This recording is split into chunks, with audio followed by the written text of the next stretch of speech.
just another day at the office for Roger Moore, Special Agent 007, in Octopussy, the 13th James Bond adventure, one of 5 new films we'll be reviewing this week at the movies. And across the aisle from me is Gene Siskel, film critic of the Chicago Tribune. And this is Roger Ebert, film critic of the Chicago Sun-Times. Now, in addition to the James Bond film, we'll also be reviewing Robert Duvall's film about American gypsies called Angelo My Love, also Joseph Losey's French film, The Trout, that condemns the rich, and a documentary film called Hollywood Outtakes with some surprising footage of some famous Hollywood stars appearing outside their regular movie roles. But first, Roger begins with a horror film called XTRO, that's XTRO. Remember that spelling? Remember that name. Our first movie is one of the most mean-spirited and ugly thrillers I've seen in a long time. It's called XTRO, and it's a monster movie, and it's not a very good monster movie, but that's okay because most monster movies aren't very good.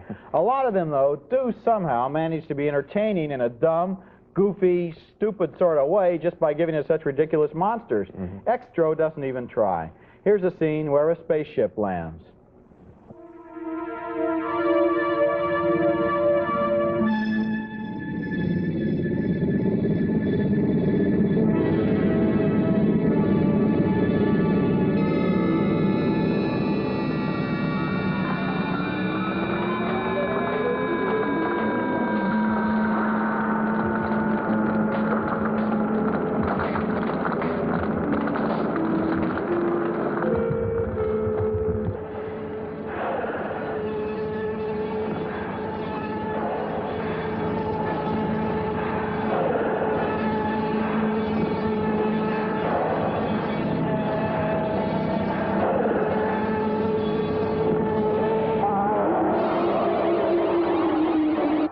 Did you ever stop to ask yourself how a civilization develops enough intelligence to come all the way to Earth from another star, and then they don't have enough sense to not stand in the middle of the road when a car is coming along? The movie never bothers to explain much of anything about these monsters. They land, they take over a little boy's father. The little boy has nightmares. He has a pet snake named Harry.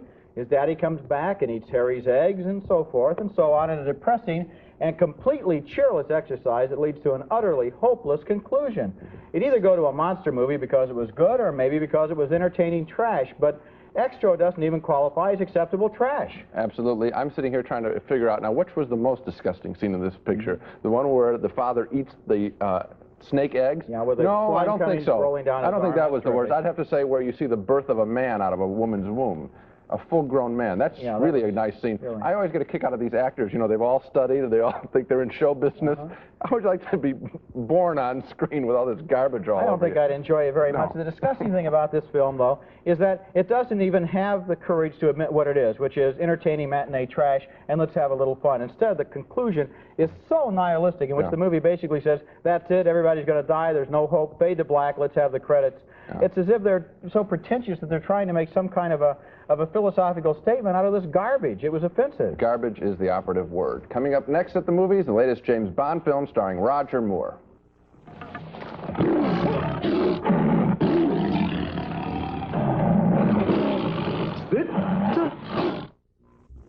There is continuity in the movie business. The James Bond series continues to roll on. Octopussy is the 13th Bond film, and it stars Roger Moore as Agent 007 fighting against a beautiful jewel smuggler named Octopussy, played by Maud Adams. And also he's fighting against a crazy Russian general who doesn't want the Russians to get any more friendly with the Americans.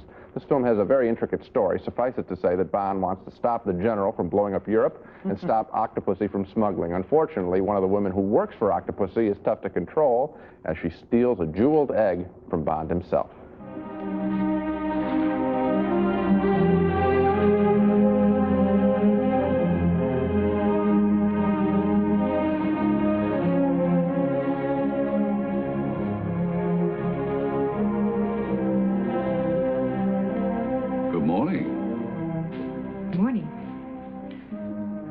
Wake you, but since you're up, we can say a proper goodbye.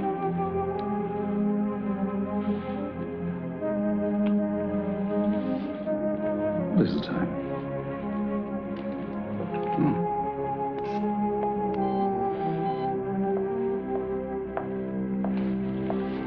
Beautiful view, isn't it?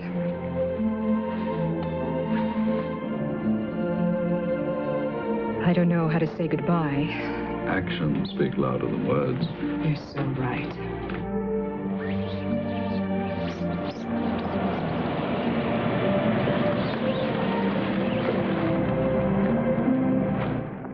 Now, later in the film, the situation is much more perilous when Bond comes face-to-face with Maude Adams as Octopussy. They seem to have a lot in common, and at this point in the film, they're both dodging a creep with a yo-yo buzzsaw.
That's good enough to be the conclusion of most movies, and that's in the middle of this picture. Now, with those two scenes, you get a good sense of what this latest James Bond film is about. It's about action scenes, terrific action scenes, but it's also short a little bit on character. The villains are not memorably bad. They're just stock villains.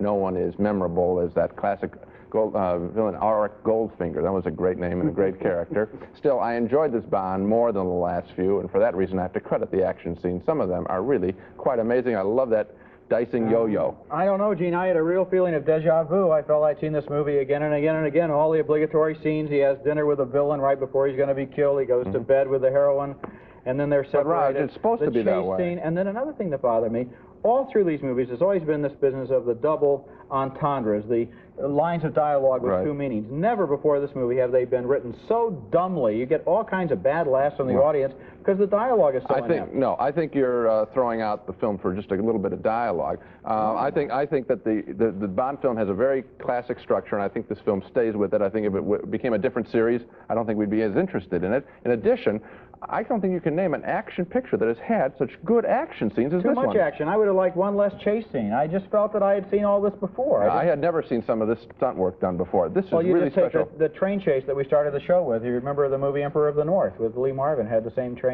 Not as exciting as this. This is exciting action. I think we disagree. Our next movie is Angelo My Love, a new American film that's a real curiosity. The movie was produced and written and directed by Robert Duvall, one of the best of our movie actors. But he doesn't appear in this film as an actor. Instead, he turns his camera on a young gypsy boy named Angelo that Duvall met in New York when Angelo was about 7 years old and already a streetwise con man. When the movie was made, Angelo was about 11, and here's a scene where he and his sister try to con an old lady in a restaurant. What nationality you are besides American? We all come from some place. Greek. Huh? Greek. Greek? Yeah. Oh, I have two nice Greek ladies in my building, and they get along so good. Yeah. You're Greek, you're born in English. Right. Where do you live? We live on 54th. Where? 54th and off 5th Avenue. Where? 54th and 5th Avenue. You live on 54th and 5th Avenue? Yeah. That's a high-class place. Yeah. Well, would you like to go to lunch one day? That I will have to think it over because I only met you now. Well, maybe me and her come and pick you up and we go to dinner. What's your address? Yes. What's your address? I think I gave it to you before. No, you didn't. What's your address? My address. I don't know whether I should give it to you. because I don't think you are going to take me to dinner anyway. Can we have your phone number? Maybe we could go to a park or something? Yes, it could be. It could be. And where do you live at? I live around here. I told you. The neighborhood here. You seem nice. You seem nice. You're a very nice lady. Thank you very much. I think the deal there is that they want that lady to come back with them and become friends with their mother, who will tell her fortune and at the same time relieve her of her fortune. The funny thing about that film, that scene, was how real it felt. Yes. It's hard to believe that those are actors and that the director knew what he wanted. Yeah. It looks like a documentary. Very much Angelo My Love follows Angelo and his family through the modern world of American gypsies. We see a wedding, a secret trial, a picnic, a lot of street life, as Angelo fast talks his way through mainstream American culture. And the movie is fiction, as I mentioned, but it does feel like documentary because Duvall has used only real gypsies. He had them play themselves, and he constructs his story out of the details of their lives as he observed them over a period of 4 or 5 years.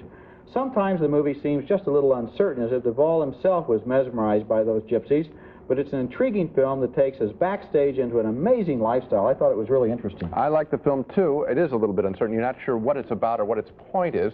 I don't think that the details of gypsy life are that fresh to me. I've seen it in King of the Gypsies before. But here's what I really enjoyed.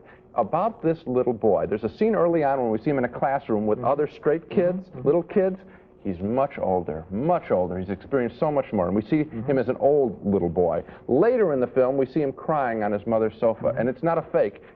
These kids are real clever. This is no fake. He's a real little boy. And it was that range of personality through this whole film of real little boy and old man in this one character that was fascinating. You're right. A little kid has learned this persona. There's one scene in it where he's at a disco and he goes backstage to get the telephone number of one of the singers because he wants to go out with her later. And he's about 7 or 8 and he's trying to pick this woman up. That kind of polarity between the experience that's forced on him and what he would naturally be as a kid is fascinating. Very fascinating. Coming up next at the movies, a whole bunch of legendary Hollywood movie stars as you've never seen them before. This is dangerous. If this audience sees steak, they'll come right up here after it. Oh, I don't know. They've seen ham all evening, and you're still here. Our next movie is named Hollywood Outtakes, and it's sort of a theatrical version of those TV specials where Dick Clark shows us all the stars forgetting their lines and falling over the scenery. This movie has some of the same sorts of bloopers, but it goes further back in time, showing us stars like Bogart and Cagney flubbing their lines. Well, a little bit of that goes a long way for me, but what I did like about this movie was its misplaced and forgotten scrapbook footage, old rare footage like this scene with Bob Hope introducing young Judy Garland in a wartime radio broadcast. Here's one of your all-time sweethearts. Another command performance for that lovely sweater girl, Judy Garland.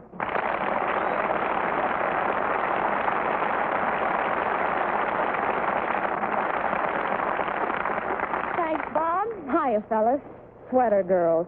Bob, why are men so crazy about sweater girls? I don't know, Judy. That's one mystery I'd like to unravel. Fellas, what are your favorite combinations? Judy Garland singing Over the Rainbow. Somewhere over the rainbow, way up high, there's a land that I heard of once in a lullaby. Only about 12 years later, at the 1954 world premiere of A Star Is Born, Garland looks like a frightened middle-aged woman. In a few moments, they're going to see one of the greatest motion pictures ever made, with, I think, one of the great performances of all time given by yourself. George, we've been together on many, many wonderful occasions, but I really think that this is the most wonderful. For me, it's most thrilling. I hope the picture is that good. Well, it's a long jump from little Frances Gum at the Oriental Theater to Judy Garland, the most beloved singer of songs and finest young actress in America. My darling husband. I know your darling. We did the whole thing. And I envy your darling husband. And here's Joan Crawford playing herself as the real Mommy Dearest. Good night, Mother. Good night, Mother, dear. Good night, darling. Happy dreams. God bless. This is our best time. The best time for all mothers and children. The moment of wonderful peace and contentment. Knowing your children are all cozy in bed for the night. Safe and sound. Happy and healthy. When I saw that scene of Joan Crawford in this movie, it was really creepy. Yeah. She looks and sounds and the sets look exactly like Mommy Dearest. Amazing. Really scary. Among the other treasures in Hollywood outtakes are Marilyn Monroe's first screen test and MC Ronald Reagan introducing Jane Mansfield and her amazing plunging neckline. Some of the moments in this movie are funny, some of them are just repetitious. A few of them are sad. It was really sad, for example, to see how much Judy Garland had aged between that Over the Rainbow scene and A Star is Born. And how about that scene where James Dean warns kids against reckless driving on the highway? That was weird. This footage is really remarkable, and you're right. The fake lines, the broken down lines, the bloopers, that stuff doesn't work at all. They could pull all that stuff out, and this would be a much better film. This footage that we've seen, though, that is really remarkable. It tells me a couple of things. One, how great these stars are today, years later. Anything that they do is fantastic. I'll give you an example. Betty Davis, my example first. Okay. Betty Davis doing a 1935 GE dishwasher commercial. She's interesting. And the screen test with Bacall and Bogart. Yes, silent. There's a silent screen test. They're testing their costumes for a movie that Bogart never lived to make. Yeah. That was amazing. Yeah, just watching them and you're looking, you're trying to find out what are they saying to each other. You know it's near the end. They were great. I know it sounds like the Great almost movie obvious for movie buffs. Yes, that's a good point. Coming up next at the movies, a sexy French girl who makes fools out of men.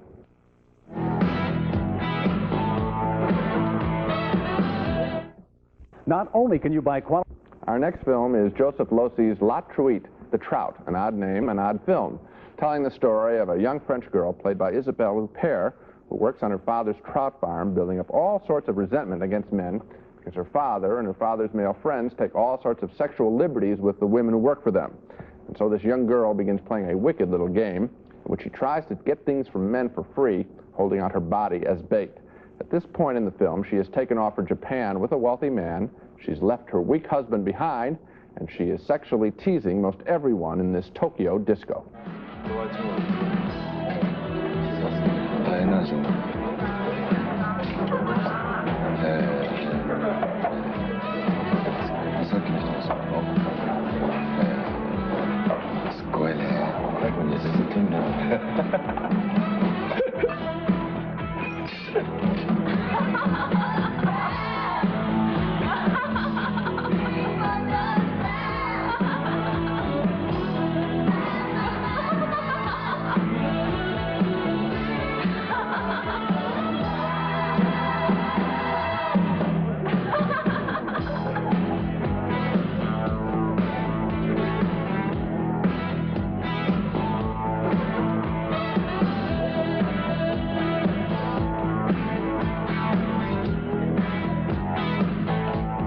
Une flûte tombée dans notre jardin. Vous êtes jardinier? Non, je suis banquier. Ah, c'est un beau métier.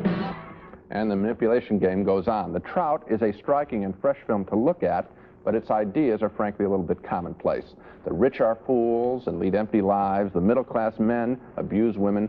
Now, those may be important ideas, but they are presented with such repetitiveness in this movie that, frankly, it does get boring very quickly. I knew we were in trouble right at the beginning because when you see her when she's a younger woman, she has longer hair. When she's an older woman, she has shorter hair. So right away you know if it's a flashback or not, which is real great because the moment you get the first flashback, then you realize what the situation is going to be. Here's what it was when she was a child. Here's how she acts now. Right. For 2 hours, that's all you learn. That's it. That's it. She hates men. She has a reason to hate men, and she hates them, and we see them hate her, and that's the picture. There's no style or no really interesting characters, except for Jean Moreau as an older woman, as a wife of one of the characters. She was kind of interesting, but I would have rather followed her life than Isabelle Huppert with her knee-jerk reactions to men. Well, I think Joseph Losey has a good eye. The film has an interesting visual style, but there's only these 2 ideas, and we see them all the way through the picture. Now to recap our reactions to the 5 films reviewed on this show. Both Roger and I hated XTRO, that disgusting sci-fi thriller with a slimy creature. We split on Octopussy, the action-filled James Bond adventure starring Roger Moore. I really enjoyed the action scenes, but Roger felt it was a retread. And 2 thumbs up for Hollywood Outtakes, which remind us just how great those movie stars of old really were. And 2 thumbs down for The Trout, Joseph Losey's condemnation of the rich and male chauvinists. Surprisingly boring film. But 2 big thumbs up for Angelo My Love, Robert Duvall's gypsy film. So thumbs up for the 2 smallest films on the show, Yeah. Angelo My Love and Hollywood Outtakes. You like Roger Moore? More James than I Bond. do. Yep. Okay. Next week on At the Movies, we'll review Superman 3 with Richard Pryor co-starring with The Man of Steel.